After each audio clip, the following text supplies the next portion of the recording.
आप सब्सक्राइब करें, बाद में नोटिफिकेशन को नन पर रखें और सब्सक्राइब पूरा करने में सहायता करें। Okay everyone, like I was saying, we're going to be using two libraries in this video for creating forms. One of them being Yup and the other one being React Hook Form.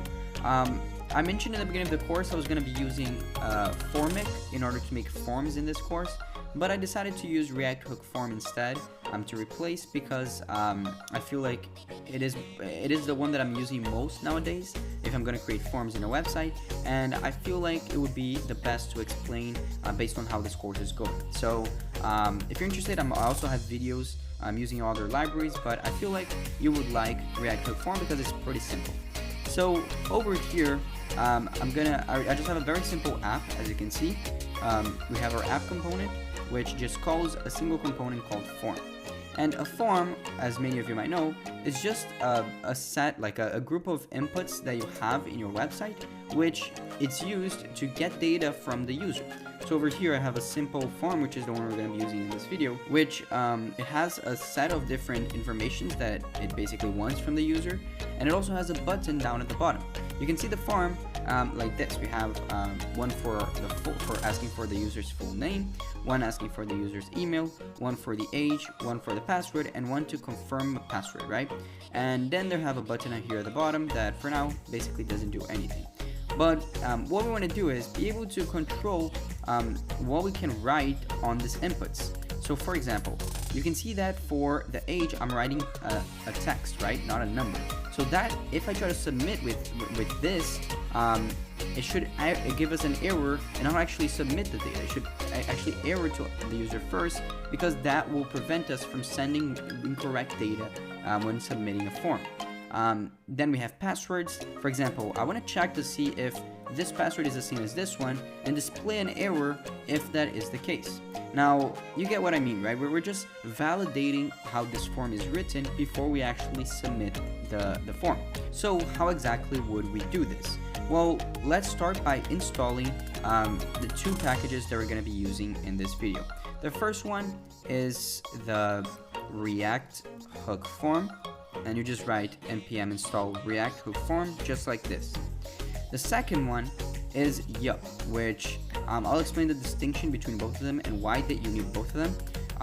But basically, React Hook Form will give us all of the functionality related to displaying errors and submitting the form and handling all of that, while Yup is only used for validation. The distinction between them will become clearer as we go, but it's important that we just start by installing both packages, which is what we just did. So now what we want to do is we want to start by importing from the React Hook Form library. So I'm going to say from React Hook Form, and we want to import a hook called the use form. So the good thing about React Hook Form is because it is really simple. It just provides us with a hook, which is this over here. And I know I haven't explained what a hook is so far in this course, but we've seen so many of them. It's coming along and you guys will see. But use form is just a form. It's just a hook that we can use to generate a lot of different stuff related to the form. So in order to use the hook, we're just gonna say const, then set it equal to use form. And what we want to grab from this use form hook is initially just this function called register and this function called handle submit. Now, the handle submit, by the name, you might expect it is a function that we're going to call whenever the form is submitted. So whenever you click on the submit button. But in order to make it work, we actually have to create another function, which is going to actually be the one where we write the code that we want to execute when the form is submitted. So for now, let's just console log hello world, I don't know, whatever, and just have this function as part of the onSubmit. And here we want to pass the handle submit function, which inside of it we're going to pass our own onSubmit. So the way this is working is handle submit is a function that React Hook Form will use to handle all of this stuff prior to submitting. And what we have to do is just pass our actual submit function to execute after React Hook Form handles everything prior to actually submitting. So you'll understand better as we go, but just know that when we submit, it should go through both of these functions, right?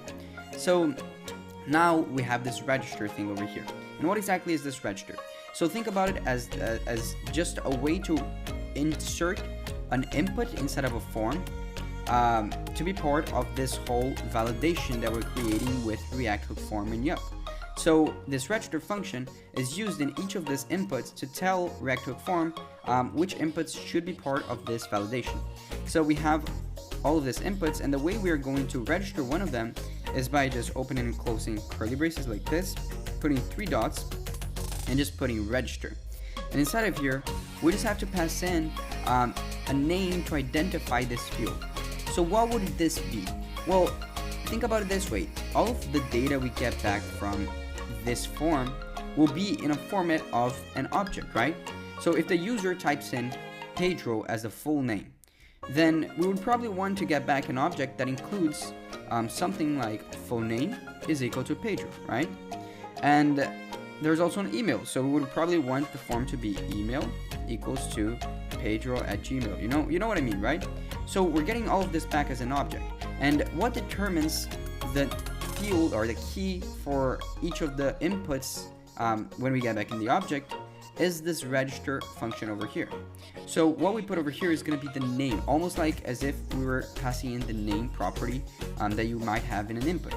So we're going to pass in over here full name to register this input as with this name specifically.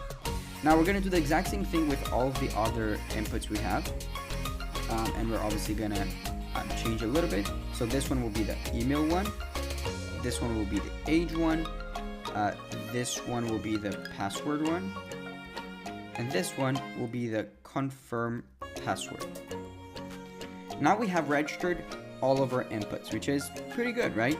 And we can actually see this working without any validation, of course, because if we put over here data, we can grab data directly from the onSubmit, because the handle submit function will give us that. That's just how React Hook Form created this function to be. We can actually console log the data.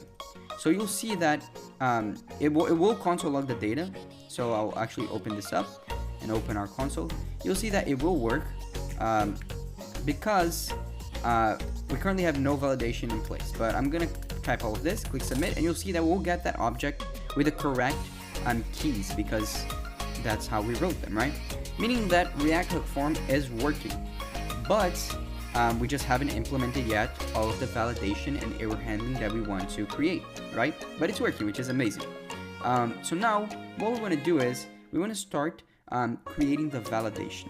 And what do I mean by validation is, like I said, I want to make sure what you're typing on your inputs are actually what we want from an input. So, also I realized that age should not be text, it should be number, right? It should not be text, it should be an actual number. So this is how an age should be, right? Not an actual text. But you know what I mean. So technically, what I want to do now is I want to write some sort of logic that will guarantee us that you can submit a full name that isn't a text, or you can submit age that isn't a number, or more importantly, you can submit an email that isn't an actual email format. You've seen websites do this, right? Where you try to type something random and they're like, this is not an email. Well, with React Hook Form and Yup, you can easily check that. So the validation part comes all from Yup. So I'm gonna actually come over here at the top, and I'm gonna say import all as Yup from Yup. When you put this asterisk over here, you're just trying to import all things in this specific library. So in this case with Yup, it requires that we import it this way.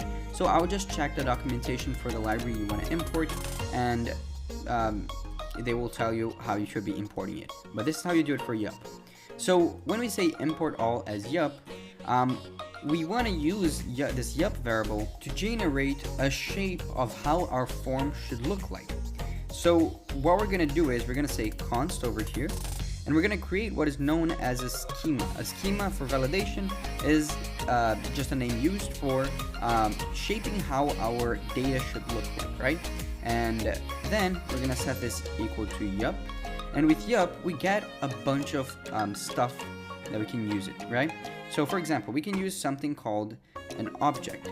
Now, what is an object? Well, with Yup, you just create a chain of functions like this, where you specify the shape of your schema. So first we're saying over here, okay, our schema or our data will look like an object. Remember that I talked to you guys that we're gonna get back an object with all the data. And then we want to specify the shape. So we're gonna use the shape function, just like this. Now the shape function accepts an actual object, and we can specify the shape or the identity of each element in this object or in this schema. So the first object will be the full name, and it has to be written exactly how we wrote over here, because it's exactly how the object getting back from the onSubmit will look like. So with a full name, what do we want to specify? Well, remember, with Yup, you can specify how things will be shaped like. So instead of an object, we're just going to say that the full name will be a string. So this will here will enforce that when we get back from the onSubmit, full name has to be a string. Not only that, but you don't really want to submit a form if there's no full name, which is what happens right now. You see, you can have an empty full name because we don't have anything preventing that from happening. So what we can do with Yup is we can actually add a required function over here at the end, which will allow us to say that full name is a required field. For now, let's just specify that full name looks like that, but let's continue shaping the other fields, right? So I'm gonna zoom out a little bit so we can see all of the other stuff, but email is a cool one, right? So we have email over here, and how exactly would we specify how an email looks like? Well, first of all, we'll say Yup and say that it is a string, because that's what emails usually are. But Yup provides us with a really cool function called email, and this will again give us an error if the thing doesn't actually look like an email. So if a user actually types just a bunch of random letters, Yup will know and tell us that that's not an email, which is amazing. Then we also want to make this required because you don't want a user being created without an email being inputted. So then let's continue moving through our fields. We're gonna go to age now. Age is just a little bit different from the other ones. The main difference is just that we want to make it a number instead of a string. Not only that, but we also want to make it positive, right? We don't want to allow negative ages, because that's not what an age is. You could maybe force something to be negative by adding the negative one, but Yup allows us to specify that we want to make this positive. Also, there's no such thing as an age like 3.14. That's not an age. You don't want to allow that. You want to allow whole numbers, or integers, right? So I can specify that an age must be an integer, and Yup again will specify to us that this is basic. It has to be this way. So this should be it, but there's another thing I want to specify about age. If you're making a website which, for example, it has to be 18 plus, you can actually come over here and put a minimum or a maximum value, and just specify that I'm only allowing this field to have a minimum value of, for example, 18, right? And you can save this. We're also adding the required one at the end, just because we obviously want to make this required, but you can already see how powerful Yup can be and how easily you can prevent yourself from having weird user behavior in your website by just specifying exactly how you want the user to fill out the form. Then over here, we're just going to put out the last two, which is the password and the confirm password. Now both of them will be very similar. The first one will be Yup. We'll just say Yup and we'll say a string, right? But then let's say that you don't want to create weak passwords, right? We don't want to have passwords that are too weak or too strong. Well, with Yup, you can create a pretty good password checking system. One way you can make that is by saying that you want the text to have a minimum amount of 4 characters and a maximum amount of, I don't know, let's say 20 characters, right? And you can also say we want it to be required, which is the same as before. Now we can add more stuff for password. You can actually, for each of these fields, if you're familiar with the concept of regex, which is something we learn in computer science, and you want to write your own regex, you can also do that, which is pretty cool. Yup perfectly allow you to do that, but we're just using these functions in this video because they're way simpler. So finally, we're gonna put on the confirm password field, right? And this one is a bit different because we want this to be exactly the same as this one, because we don't want you to try to put a password different on those fields, right? The whole point is to check to see if you're actually putting the correct password. So what I want to do over here is I just want to specify first that it has to be a string, but we're not going to put the min and max, because if I write a check over here saying that we want them to be the same, then it technically already implies that it will have a minimum and a maximum. So let's just specify that we want both of them to be the same, and it should be fine. Now, how would we specify this? Well, there's kind of a hacky way to do this in Yup, and it's a bit complicated to understand, but it's okay. It's just the way that Yup is created, right? So the way we say it is we want the confirm password to be one of, and we can pass over here an array. So we're just saying that this has to be one of the stuff that we put over here. Now, what exactly we want this to be one of? Well, we want it to be one of the password, right? We want this to be present. Ignore that. We want this to be equal to this. So if we make this be one of an array that only includes this, then technically it would mean the same thing, right? But how would we get the information or the value that the user inputted for the password? Well, with Yup, you can just say yup.reference or ref like this, and just specify which of the fields you want to get the information. So I'm gonna say password over here. It has to be the same as this, and we're also gonna pass over here a null value in the array, just to say that this is the only field that we need. So right over here, this is all the check we need. We're also gonna say that we want it to be required, just to again just emphasize that, although this should probably do the deed, because like it won't pass through anyways, right? So now what we've done is we've specified the format of the data we want in our form, which is amazing. But how exactly do we tell React Hook form inside of this onSubmit that the data should be of this format? Well, the way we do this is we actually gonna get this over here and put it below the schema thing, because we're gonna use it. And on our React, our use form over here, we just want to pass in an object, and it allows us to pass something called a resolver. Now, a resolver is just where we specify how our schema will look like. But we need to use a function that will pass the schema to actually turn out to be the resolver. That's a little bit complicated, but that's just how the integration between Yup and React Hook form works. And in order to get that function, we actually need to install one more package. And the package we want to install is, we're going to say npm install at hook form /resolvers.